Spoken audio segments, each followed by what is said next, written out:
Alright, so today I'm working on a tractor that the guy broke the main lifting arm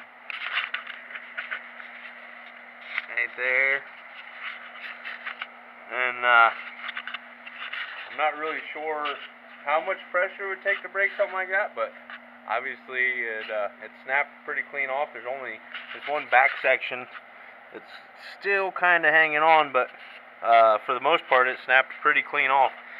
I'm going to clean up the paint a little bit and probably run a root pass with some 6010 and then a couple cover passes, and then I'll probably cut some 1/4 inch plate and maybe make some kind of brace to help it out a little bit, so hopefully it doesn't ever break again. But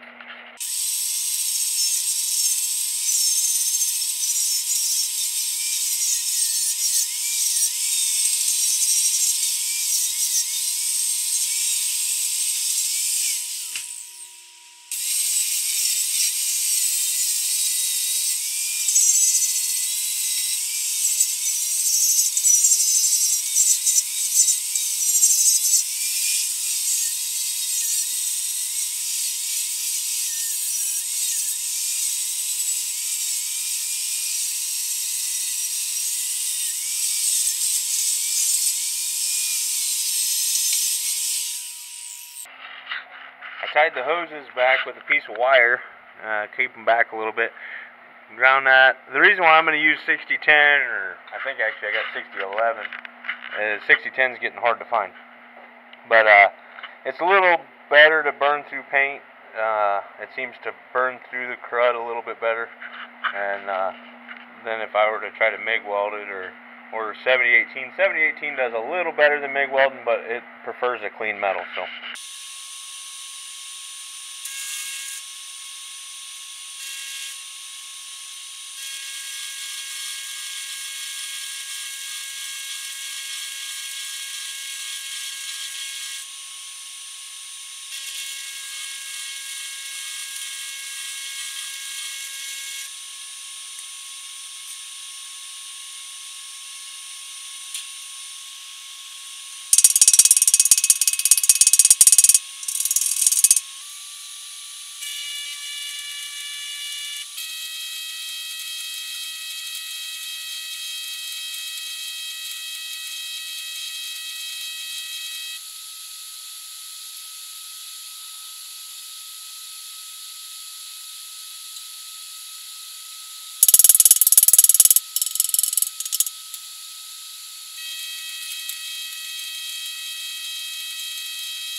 Alright, so it's all finished up. It ain't the prettiest thing in the world, but it'll do. I decided just to run multiple passes around it, tie it into the weld that was there, and tie it into some fresh material below the brake. I think it'll hold up good. If it doesn't, then we'll have to add a piece of metal and tie it back into this arm here. I don't think it'll break again.